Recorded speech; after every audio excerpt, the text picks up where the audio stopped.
On Friday, the Hamilton and District Labor Council will gather outside Hamilton City Hall for what they're calling a resistance fair. To share more about what is planned and why, we welcome President Anthony Marco right back to the City Matters desk. Hello and welcome, my friend. Hello again. Nice to see you. June 7th, yes. This coming Friday. Is that a significant date? It is. It is the day, exactly 1 year since we've had the provincial election, and exactly 1 year since, in our minds anyway, a lot of working class people in Ontario have really started to suffer under this current provincial government. We've talked a lot about it, had a lot of guests at this desk. What is the feedback? What are you hearing? We see you're wearing a pin there, no cuts to education, but it goes much further and beyond that. Sure, the pin comes from the fact that I'm a secondary teacher by trade, and so that's why I'm wearing the button. So, I mean, it definitely impacts my occupation there. But the idea for this resistance fair, we're having a resistance fair and we're having a rally, is that we see so many groups, interest groups within their silos, have rallies, have actions which are meant to bring awareness to some of what they're going through right now. And we're really facing death by 1,000 cuts right now. Like, we've become so fragmented as working class, but then divided up by, we have groups that are concerned with kids who have autism. We have groups who are concerned about raising OW rates, and we have groups that are concerned about tenants' rights. All of these different groups are getting cuts, and they're going and having their own rallies. We're trying to provide this opportunity, and really what the fair is about is to bring all these groups together, because it's really only with one voice that we're going to be able to be heard. Because when you have a rally of 30 or 40 here, 30 or 40 there, they're great, they're necessary, they can be impactful, they can start to raise that level of awareness. But we hope, at least on a semi-permanent basis going forward, whether it's once or twice a year, we can bring all of those groups together, have them share, educate each other, and then go forward with a common voice saying we're not only going to support what we believe in, but we are going to support what all of these other groups have and as an interest as well. Getting all these groups together, it's going to be, you mentioned one voice, but it's going to be a loud voice, because there's a lot of you fine folks, all different age, backgrounds, demographics, you name it. I know you're trying to get the message out to the governments, the various levels. I get that. But in regards to why other Hamiltonians who maybe aren't affected by a lot of these things, they don't have a child with autism, they don't have to worry about their kids and funding cuts. I'm sure there's a population out there that, the government's going to do what they want to do, we're used to it. What's the message you want them to hear and why they should be concerned with what's going on? So probably the biggest cuts that people are hearing about right now are in healthcare and education. Those are the two biggest expenses that the provincial government has, and that's where they're proposing the biggest cuts. What often happens is someone who doesn't necessarily have a special interest in a cut that's been put forward, whether it's in the budget or a specific piece of legislation, doesn't realize the cuts that are happening to things as broad as education and healthcare. At some point in our lives, every single person in this city is going to need to access our healthcare system, is going to need to access our public education system. Those cuts, you might not notice right today, you might not notice this week, but they're going to be felt, whether it's through a matter of all of a sudden now I'm paying more user fees for something that I never had to pay for before with regards to healthcare. We already know in this city wait times are ridiculously long. And the way that you do that is quite simple. You find more staff. There's no other way to deal with it. And when you're asking for cuts at all levels, that's going to create even more of a problem. And we saw some of the proposals that were coming up surrounding paramedics and basically putting paramedics into 10 huge regions across the entire province. Yeah.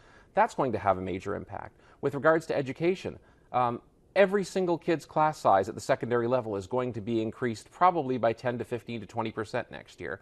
A lot of courses are going to be cut completely because they can't afford to run them. So in other words, if you have to run your English courses, you have to run your science courses and your math courses, but you don't have to run some of those optional courses that kids really should have the opportunity to take, whether it's a tech course, whether it's a drama course, a music course, whatever that is. If you have to run the essential courses, then you're not going to have the staff around to run those other courses. And so those are some of the cuts. I think the key message here is letting everybody know that just because you don't see the cut doesn't mean it's not there. And just because you're not impacted by it today doesn't mean that you're not going to be impacted by it for not just now, but for the long future, because it's going to be tough for any government to refund some of this stuff, even if it changes. You've also picked some interesting wording for this, calling it a fraudiversary, I understand. Yes. A little more intel on that, please. Well, the basic premise behind that is Doug Ford's entire campaign last year, and even to this day, is we're doing what we do for the people. The people in Hamilton showing up in great numbers saying, what you're doing isn't for us. If you're taking away from healthcare, if you're taking away from education, if you're taking away from our public services, that's not for the people. The way that he is balancing the books right now is he's balancing the books based on revenue cuts. And he's trying to balance the books saying, I'm going to take away a whole bunch of expenses at the same time as I take away a whole bunch of revenue. And that's how I'm going to try and balance the books.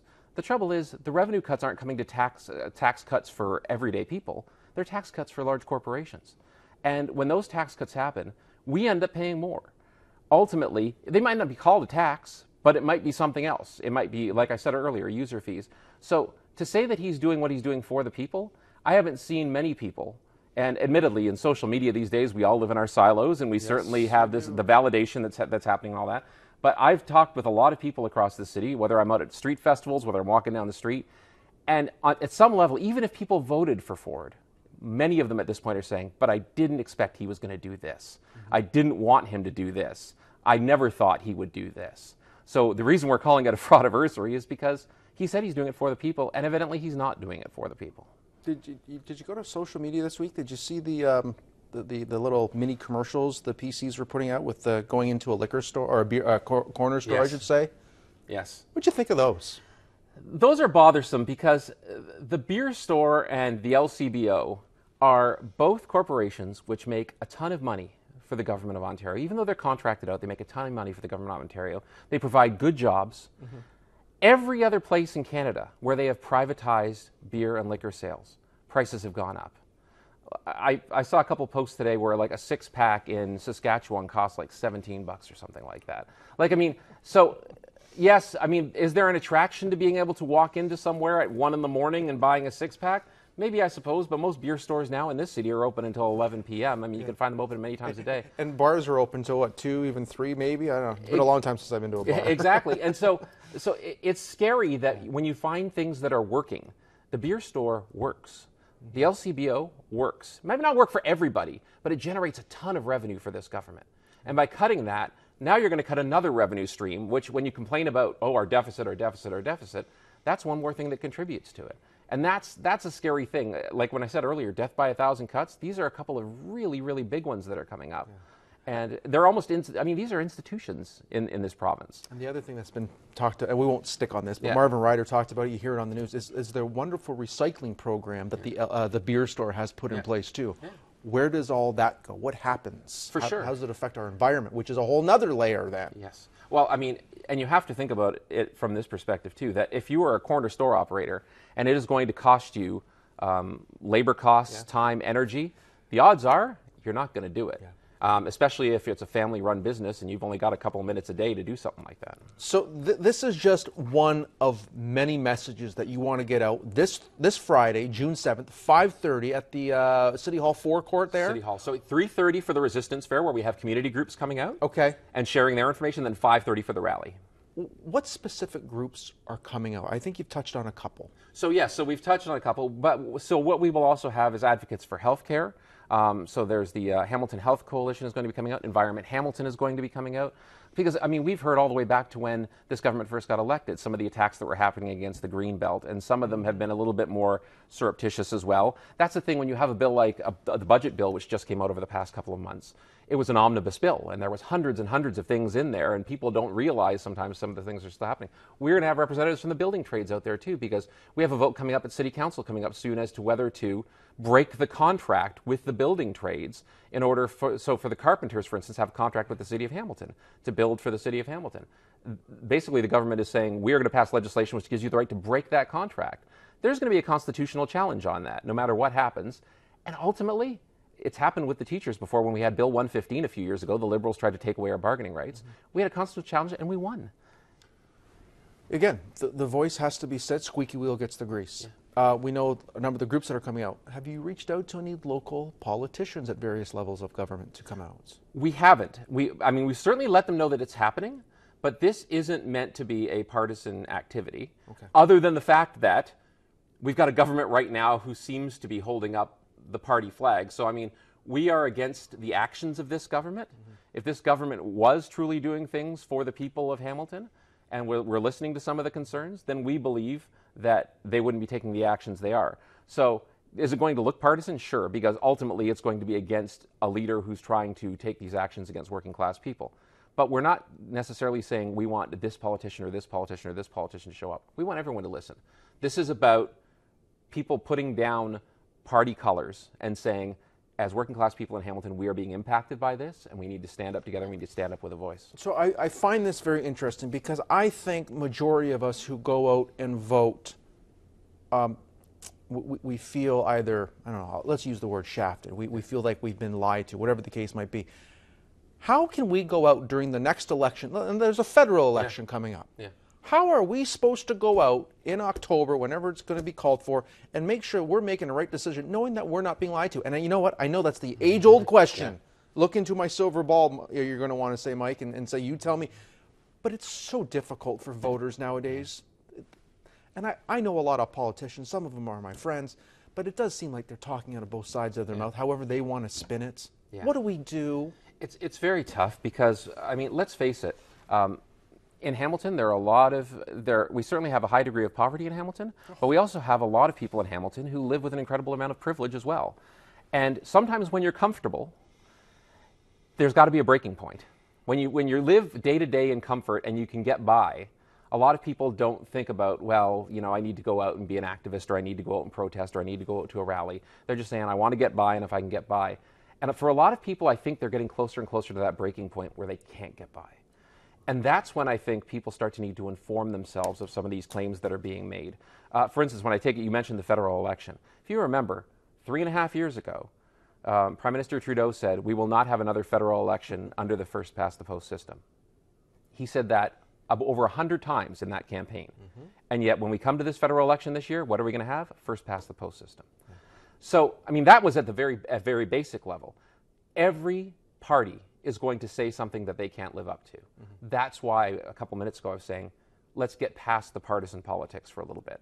Let's understand that as working class people, the only way that we're going to have enough of a voice to fight back against any government, put it this way, if we can get together the community of people who are ready to speak up on these issues and start to really activate people for the next couple of years, it doesn't matter which party's in power 4 years from now. We need to be ready to fight back against them. And it doesn't matter whether they swing to the right, the center, the left, wherever it is. If they're not serving working class people, they need to be called out. You mentioned a couple rallies. I think you said that earlier. You got this one coming up June 7th, and then it's the follow-up. What do you have planned to kind of keep the momentum going? What should people be keeping an eye out for? So there are a couple of groups in the city right now which have started up. One is called, so the one that we're trying to push through Labour Council is through the Ontario Federation of Labour. It's called the Power of Many, and so we invite anybody to come out to that. And if you follow our website and our Facebook page, there are ways to get involved in those meetings. So we're going to have a follow-up meeting after that rally. But we're also in touch with groups like, there's a couple of groups called Hamilton Stands United and Solidarity Hamilton. And these are just, it's funny because we go out to these meetings and there are people there who you never, like I've been involved as an activist for a lot of years now and in protests and rallies. And it's a lot of people that you've seen before. It's starting to become a majority of people that we haven't seen before. And that's what's necessary. It's scary a bit because oftentimes now you don't know what direction it's going to go in. But as somebody who's president of the Labour Council, I'm actually hoping that Labour doesn't have to drive the bus on a lot of this stuff. I'm hoping that after a certain period of time, we'll be able to sit back and have community groups who are concerned and just regular working class people come forward and say, you know what, yes, we care about Labour, but we also care about this and this and this and this and this, and we are prepared to take this fight forward. And Labour, surely, come on with us, because we can't drive this entire population. The population needs to get together by itself. So that's kind of what we're hoping to do. So we are having continuously, it's not a campaign anymore. This isn't a campaign to remove a government. This is the building of a movement to empower people in Hamilton, to get them ready to speak up, to get them ready to activate, and to get them ready to say, educate a lot more about, share with their neighbors, all this stuff that needs to happen, and be ready. Any government, whether it's federal, provincial, municipal, here's how we activate, here's how we step up. And if you're being proactive and trying to change the tone out there, you would only think then that politicians are kind of watching this as well and saying, how do we stay 1 or 2 steps ahead of them? Is that a possibility? Sure, but if you have seen, this provincial government has buckled on a few things.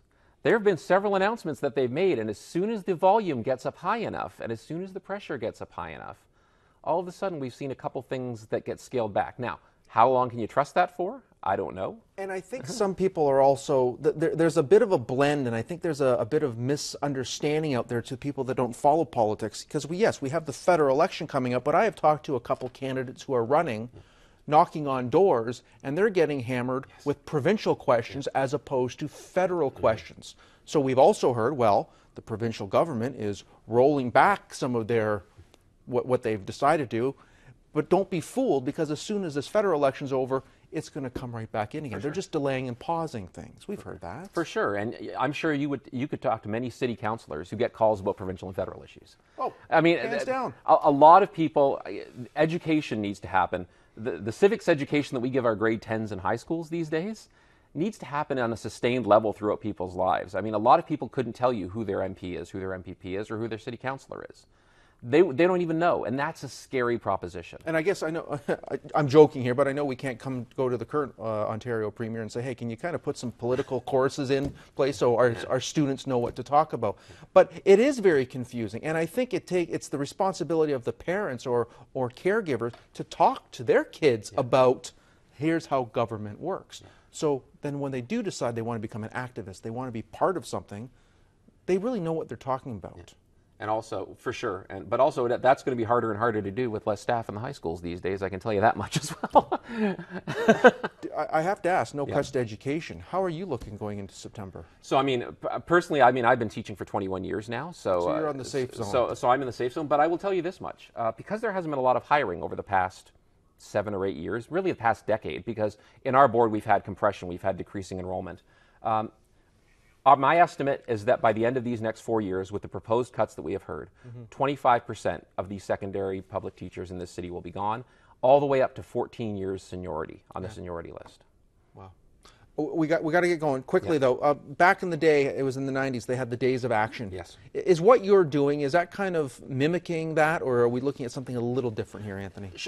Many of the basic ideas are still there, for sure. Okay. And however, what we do realize is this: we're on a bit of a hyper schedule at this point. As much as people were protesting against Mike Harris, he didn't move at the speed that Ford is moving with right now, that Doug Ford is moving with right now. So even though we had 100,000 people rallying in Hamilton during the days of action, Mike Harris got back in again with another term. So what does that say? That says that it needs to be broader, it needs to be bigger. It can't just be labor. At that time, a lot of the focus was labor. We need to broaden out at this point. We need to broaden out and include as many community people as possible. And quite frankly, Doug Ford is making it easier for us.